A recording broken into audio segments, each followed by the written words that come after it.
Hi, I want to welcome everybody to the webinar today. We've given it a little bit extra time for people to go ahead and get on the webinar. And so let's just jump in and get started. This is the webinar, 3 Roadblocks to Lead Nurturing Success.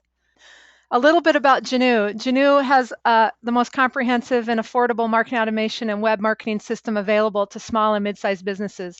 We make it easy, even for single-person marketing departments, to achieve phenomenal growth by effectively capturing more leads, guiding them through the buying process, building relationships, and converting them into customers that allows you to grow your revenue. Agenda for today's webinar. This is what we're going to be covering. We're just going to look really quickly at the current state of lead nurturing. We're going to identify the 3 roadblocks that really do hold up your lead nurturing effectiveness. Then we're going to talk about designing and creating content pathways that produce results and layering that content into nurturing sequences that can be triggered in specific ways. And you'll start to see the flexibility of this as we go. And then also we'll be talking about, how do you actually identify your most responsive and profitable leads? How do you do that? So we're going to touch on that as well. Also, after this, we will be following up with specific information. We're going to cover some stuff quickly, and we can get into more detail after the webinar through follow-up emails that we send out and whatnot for the things that you might want. To make sure that you get what you want, just put a question in or let me know that you would like to receive it, and you'll have all of our contact information at the end of the webinar. All right, so let's look at the current state of lead nurturing. There was a study in August and September of this year from B2B Magazine. One of their most recent headlines from that study is Lead Gen Adoption Strong, but Nurturing Remains a Challenge. And they reveal that less than half of marketers engaged in lead generation activities have a lead nurturing process that supports those lead generation efforts. And that led me to sort of scratch my head and say, wow, this is something that we really need to help people get their arms around. And so really, this webinar comes at a good time. The biggest challenge with lead nurturing is developing appropriate content for each stage of the buying process and buyer persona. And if you have multiple products and multiple personas, it just starts to multiply from there, and then it looks like a daunting task. So you have people doing basically batch and blast emails for their nurturing programs and calling that lead nurturing. And so what we want to do is really look at what does it take to provide, to really build out your lead nurturing in a way that works. If we look at the Content Marketing Institute study from this past August, basically people are talking about, content marketing surges, content marketing comes of age. And of course, I don't know if any of you have been privy to this, but over the past, I would say 4 years or more, it's become more and more and more of a din that, with the advent of the internet and the change in the way that buyers are really engaging in the process of research and understanding what they need and that sort of thing, content is king. And 80% of companies, by the end of 2013, 80% of companies will be fully engaged in content marketing. You already see people engaged with blogging and social media and all of those sorts of things, but really content is coming of age, and understanding how to create good content is really important. Interestingly enough, for those that are engaged in content marketing today, only 36% of them report that their content marketing is actually effective.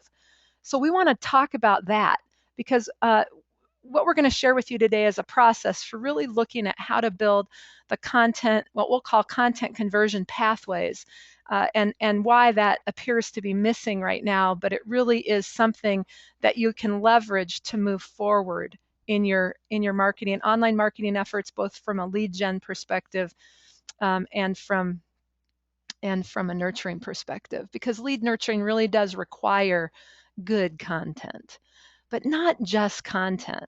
So on we go. Now, content, what most people say is that content marketing is viewed as having the most significant impact on lead gen. 51% of marketers see it as really a significant impact on lead gen, and their lead gen activities have increased with their content marketing efforts and their thought leadership content and things like that. While only 29% saw content as having a significant impact on sales results. So there's a disconnect somewhere.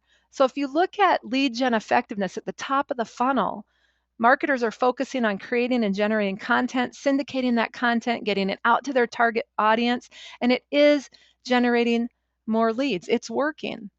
But you've got to ask yourself, once you have a lead, what do you do then? Now, over half of the marketers who engage in lead gen have no lead nurturing process to follow up with leads. So if we look at the top of the funnel, you get them in at the top with your great educational content and your information and that sort of thing. But leads have no one guiding their way through their buying journey. There's no progression. It's just a bunch of content. There's no purpose to that lead's engagement with you. They consume your educational and helpful content, and they could spin and consume that for a long time. The problem is that for most of you, I hear this all the time, is where are my leads in their buying process? I have no idea.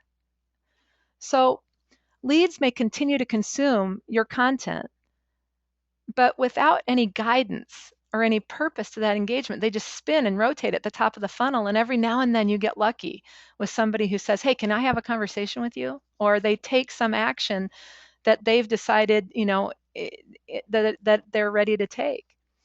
So I think there's this interesting place we find ourselves in. We've been told, and it's been hammered into us at keynotes, at conferences, and by the thought leaders and the consultants in the space, that you've got to educate and inform. Stop selling, start helping, right? And you've got to educate, inform. And so there we are creating all of this content, and we're just informing and educating. But we've left out an important ingredient. And that important ingredient we're going to get to here, but we've left out an important ingredient that makes all the difference. So that leads us really the place of not having any nurturing and not guiding our leads. What do? Well, there's a lot of marketers, a lot of companies that I talk to. They generate leads and then they drop all of them into their newsletter subscriber list. So as they find new people and they mine them and they look at and they work on their content generation, they might have content generation that leads to additional leads coming in, but then maybe they put them into a telemarketing loop to try and set an appointment, and if that doesn't work, then they drop them into their newsletter subscriber group, and then they send out the same message to all their leads until the lead contacts them or opts out. So that's an easy way to go. And if you're using a traditional email marketing provider, email service provider, their metrics and tracking is insufficient to do anything much more than that. So over time, you're just doing batch and blast email. So 40% of marketers report poor database accuracy, followed by lack of adequate technology as roadblocks to generating effective lead nurturing. So you have to ask yourself, well, what is the kind of information that you're asking of leads when you do capture their information? Are you asking for way too much and you're getting a bunch of bad data? Are you asking for way too little, or and no way to grow that over time, what you know about them? With marketing automation, you can ask for what's appropriate. So when you walk into a party and you shake someone's hand and you tell them your name, hi, I'm Kim. And then as you talk with them, you reveal a little bit more about yourself. But you don't just go in and say, hi, I'm Kim. I live in, Minneapolis, and here's my address, and I have 3 kids and 2 dogs and blah, blah. You don't go through that process right up front. It's something that takes time. Yet as marketers, our IT group who's putting together our lead capture forms, in many cases when I talk to companies, they say, well, we need to get all this information, and they want address and phone number and everything else right up front. First contact with a lead, first lead gen opportunity. And so you end up wondering why you have bad data, because people, they're not going to tell you the truth, but they want your content. They'll just lie. So what you want is you want to encourage them to engage with you from where they are. When you then capture those leads and you just plop them into a newsletter bin, then what you're doing is over time, all you can do is you can send generic messages out to them. Now you can send high-level messages, but you can't really ever get deep. And as leads go through the buying process, at the top of the funnel, maybe they want that more general information that really does identify some problems or some opportunities or things like that. But as leads progress with you, they get more specific in the questions that they have, in the kinds of things they want to know. And so you've got to understand how that lead progresses and guide them along that path. So what you want to go beyond click level metrics.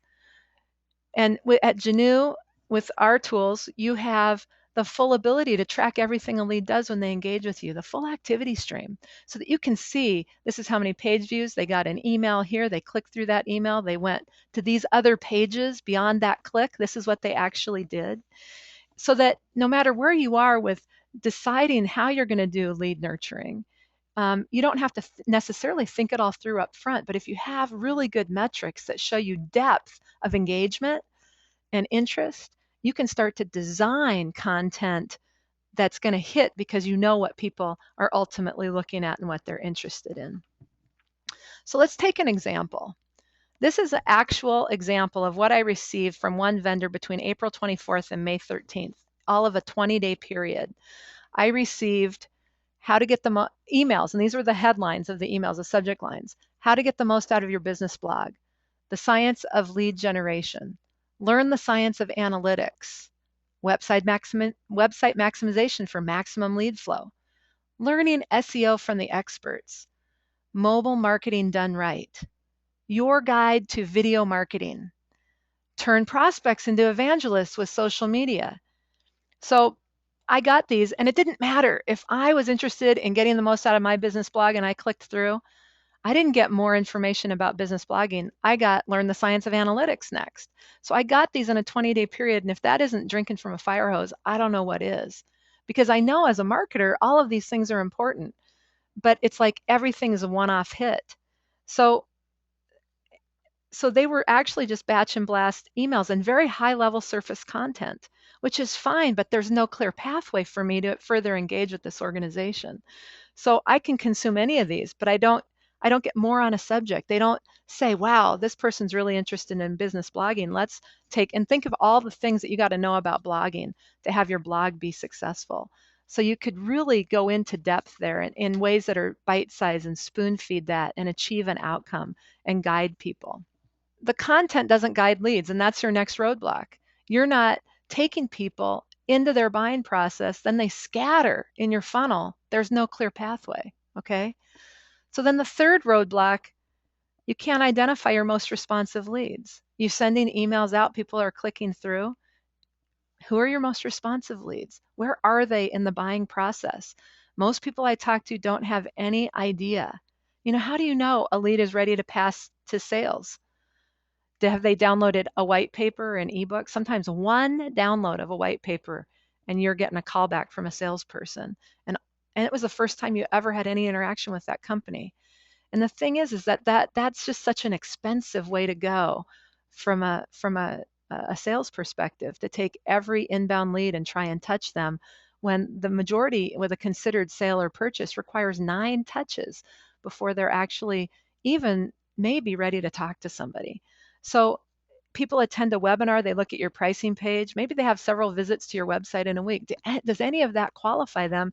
Yet these are things that people act on, that people take and say that lead's ready for sales. And it's akin to leads coming in through marketing and just tossing them over the wall to sales. And marketing's got to do a better job. So how do you identify what level of engagement is necessary? Because quantity of consumption doesn't identify where they are in their buying process. If I'm at your site 3 times in a week, you may be answering a question and I may be curious, but I might just be doing research or just kind of be about a subject, but it doesn't mean that I'm ready to move forward yet. What we want to do is we want to design content conversion pathways. Now there's a lot in this slide, and this is a high-level introduction, so we're going to go a bit fast through this. We'll follow up with more information on this exactly for people who are interested. But there are 4 conversations that are important that you have to cover.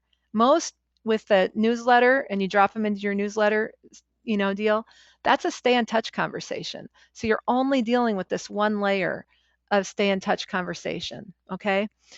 But what you want to know is that there's 4 conversations that you got to cover. They have to be addressed when you're designing a conversion pathway with your content that will guide leads through their buying journey, add value, and allow you to understand where your leads are. So it's not just about having educational content. It's about what's your goal, what's your end game, what do you want, and how are they going to move through this process till they become a client or not a client of yours. So you've got to design content that addresses each of the stages. So I've just got 4 stages here, very simple. You could make it more complex, but you've got early stage where it's status quo and you're trying to see if, become a priority in their mind. Then you've got research or investigation, where they're going to go through their process and have their questions, and you've got them forming an opinion. What really is the vendor for them, or what really are the issues they need to address, and how does that need to be addressed? And finally, you've got the decision to go with you or go with a different vendor. So those of you that are just putting everybody into a one newsletter, you're just addressing the stay in touch conversation with your leads, but you're not necessarily addressing these others in a way that takes them through it in a process in a systematic pathway. So how do you do that? Well, you start with your goal. So I don't think that helping and selling are mutually exclusive, and I don't think that our leads want them to be. But I don't think you can just toss sell, buy now, buy now, buy now, buy now, sign up now, sign up now, sign up now messages to your leads and have that be effective. You've got to help them. So if you look at it, start with your goal. What do you want leads to do? Right before they become a customer, what happens? Do they meet with you? Do they start a trial? Do they determine, what do they download, some software? What? So you want to determine the outcome you're after and have that be that goal right before they become a customer. What is it that you really want your leads to do? Identify your end goal. Do you want them to ask for a conversation or meeting, et cetera? And then this next thing is really look and ask yourself, what benefits do your customers enjoy from working with you? And state it from their perspective, because we talk to people all the time and we'll hear the goal stated as the benefit that you determined in your marketing, and it's a statement about you. It's not a statement about them. So if you deliver that benefit that you say you deliver, what do your leads, what does your customer actually get to enjoy? So you want to identify that. Increase new customers by 30%, for example, or increase qualified appointment to customer conversion by X percent, or increased increased margins from their billable time, from their billable hours. What is it? What are those benefits? And then ask yourself, how do you initially engage leads? How do they find out about you? Do you speak, or do you give a webinar? Do you, how is it? Do they find you inbound marketing through searching in Google and they come into your page? How do leads find you? Do you buy lists and then send out emails, or do you do, sort of email promotions with other people's lists? Do you have banner ads? How do people find you, and how do they engage with you? And then if you think about that, so there's any number of ways they could find you.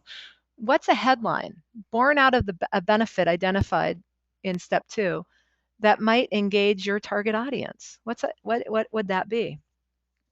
And then following on that, because a lot of us, we develop headlines and we come up with content and all of that, but that content we come up with gets consumed and there is no follow-on call to action that we request. There's nothing that we point them to, except for we get lazy and say, contact us for more information, or call us for a quote. And so we always go back to those, and they're not bad to have as maybe a secondary or tertiary call to action, but what's a call to action that moves people forward? So we're going to go through an example, but I just want you to think about the high level. And that call to action correlates with the problem or pain that the benefit and the headline addresses. So you want to think that through. And if you don't, so it's almost like, okay, what do I want them to do out of this content, or from consuming this content? What do I want them to do? And if they don't do that, what else do I want them to do? So you want to come up with 2 or 3 different options for them that could maybe locate your lead at some other place on their buying journey, for instance, so that you can be appropriate to that. And then 6 is, well, what after all of this, what would be the next interaction that's going to move your lead closer to your goal? Your end goal. What was that end goal? A meeting, starting a free trial. What was that? So what's going to move the lead closer while providing value to them and helping them think about a benefit, an opportunity, a pain point? What is that? So you think about that and you just keep cycling through this all the way down along the cycle.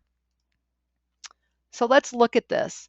This is an example of a content conversion pathway. It's a professional services marketing consulting firm. The pain that their customers experience is price pressure. So they're always having to lower their prices or be more competitive on their prices, which reduces their margins. And the benefit that they provide to their customers, that their customers enjoy that work with them, are actually higher margins.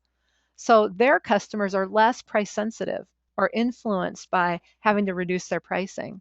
And the end goal that they've got is they want to provide a free assessment. So it's some sort of a meeting, okay? So here's an easy way to start. So what would be that thing in the door? Well, one headline could be realize higher margins through effective branding.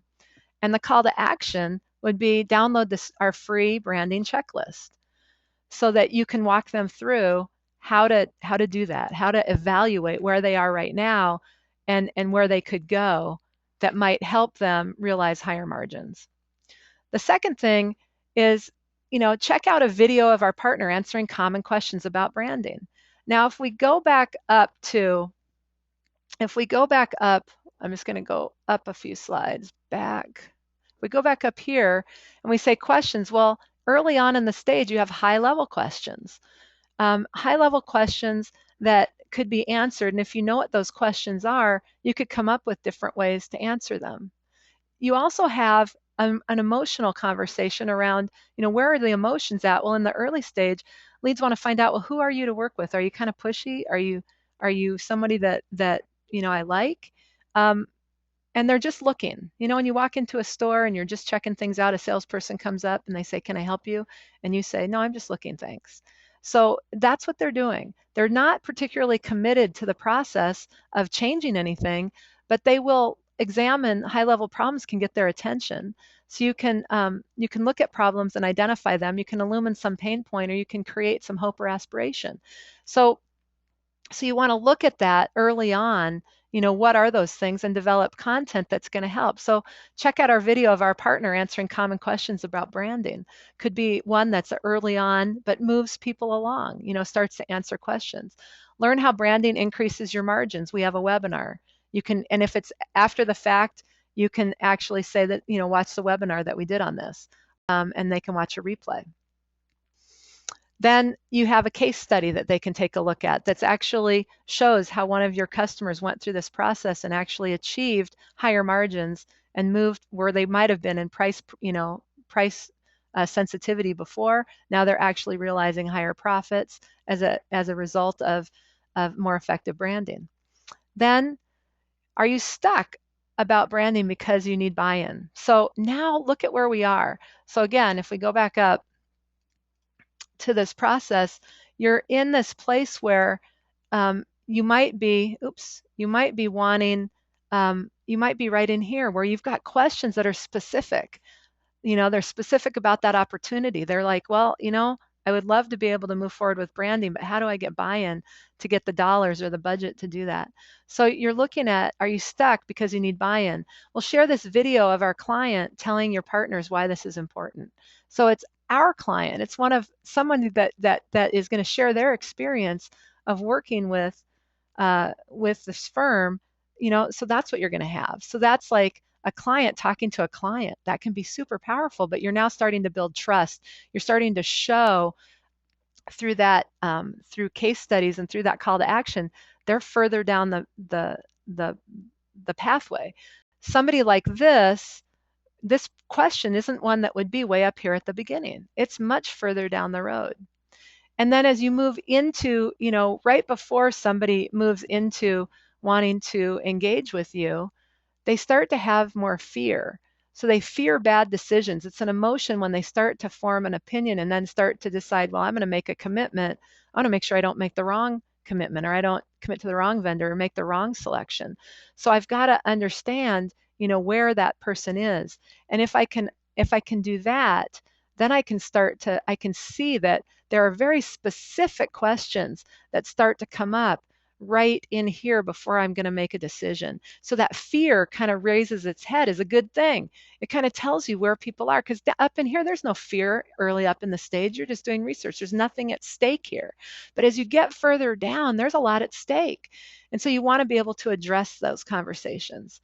And then, are you wondering? And they could be any number of questions that would be here. Well, sign up for our free assessment. Take our free assessment. Let us help you, because now you've got some trust, and now you can see that that's the next obvious pathway. So now there's a whole pathway, and it delivered really good value, but it also accomplished a result for your marketing, for your selling process. So let's layer this into a nurturing sequence. What are we looking at in terms of that? Well, now you could come up with, this is one pain to one benefit.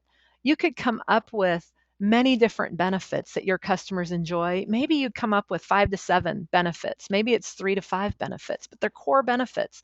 And around that, there might be several different pain points. And as you come up with these pathways, you can take the beginning part, what is it that starts that conversation? And you could even do a sequence of just those, right? And as soon as somebody then takes your call to action, boom, they click into what would then be a follow-up sequence down that path where they've shown interest. So you can combine these in many different ways, but look at the way that I can then say, okay, if I start on day 0, and maybe I'm going to do my day 0 is actually a speaking gig. So I'm going to be speaking at an event. And at that event, I'm going to offer people to download their free branding checklist. And that's going to be my call to action out of my event, right? Or I could say this could be an email. Maybe I have an email list, and I'm going to email this out to everybody on that list, and they're in my target audience. And that's going to have a call to action. And everybody that clicks through and takes that call to action will then be entered into this sequence. I could have inbound marketing where people are looking at price pressure. Maybe there's some keywords in there about for professional service organizations and how do they contend with that.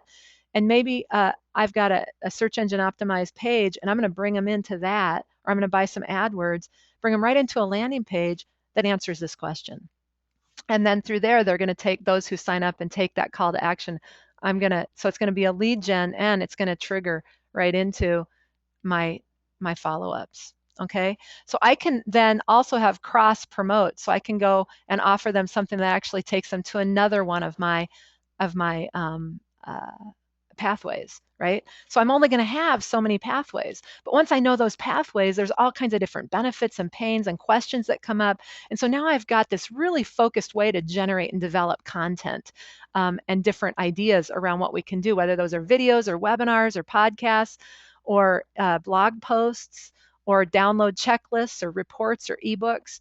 They can manifest themselves in many different formats, and I can utilize those formats in different ways and from different angles and for different audiences. Okay. So, but you can layer this in, and you can really talk about, okay, well, what would that look like?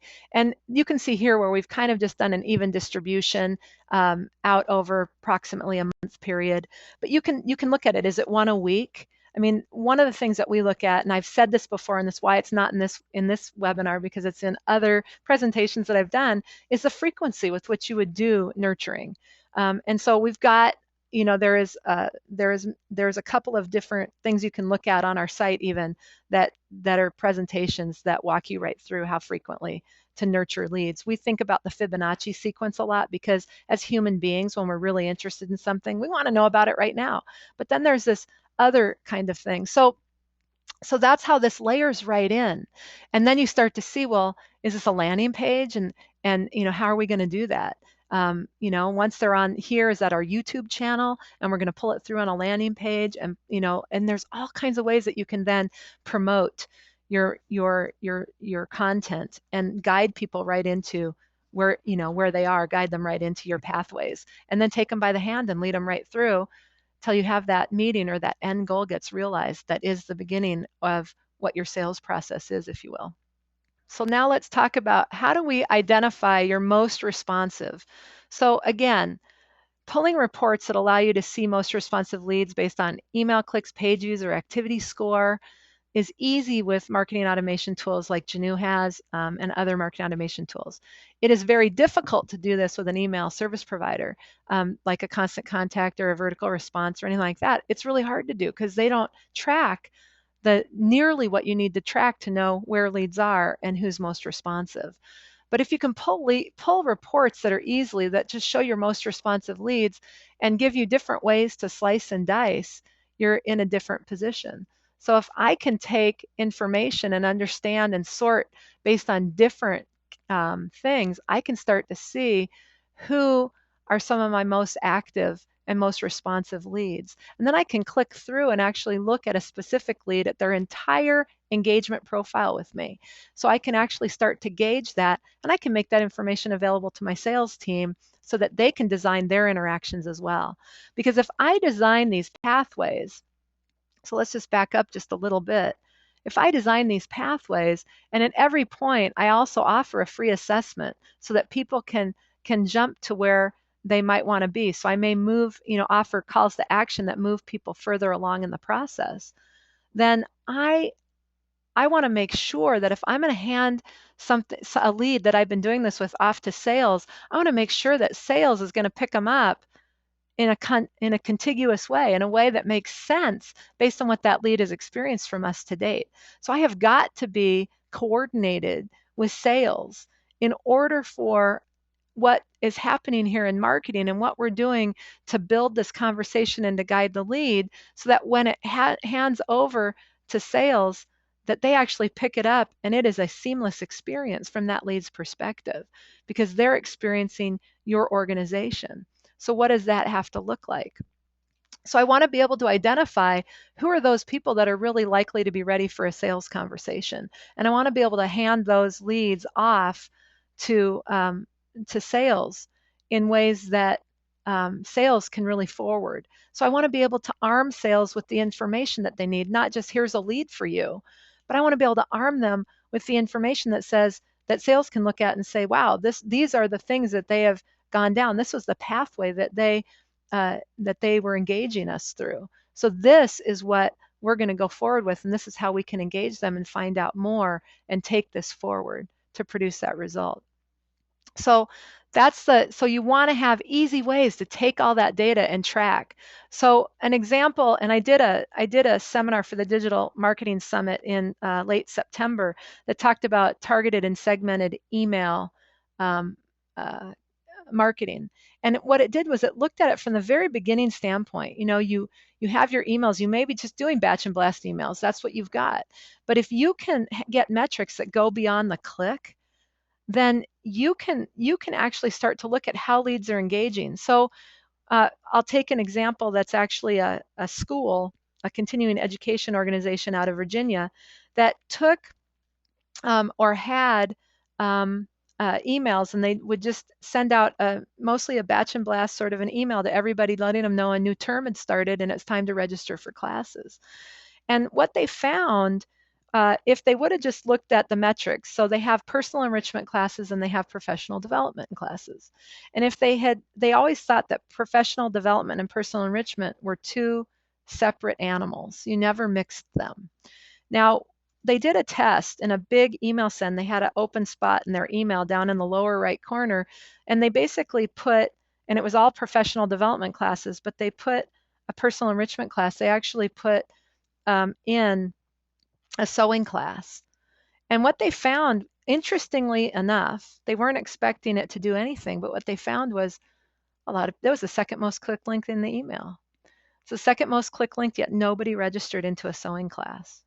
Now, email service providing, the metrics that you would get from your email provider on that they had gotten in the past from email providers would say, wow, that was popular content. That was the click. Wow, a lot of people interested in that. When they could spot check and go further and deeper and follow the pathways that those leads had taken through that click, what they discovered was, while nobody registered in sewing, guess what?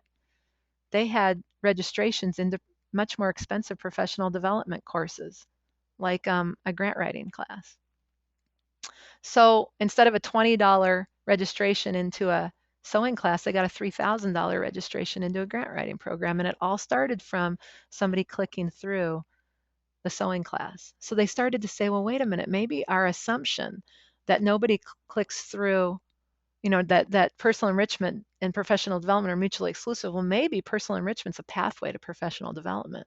And maybe we can actually leverage that in ways that A, will fill our personal enrichment classes, but B, also help enrollment in our professional development classes. And understanding who's most responsive and what they're doing so that you can follow up specifically and find patterns.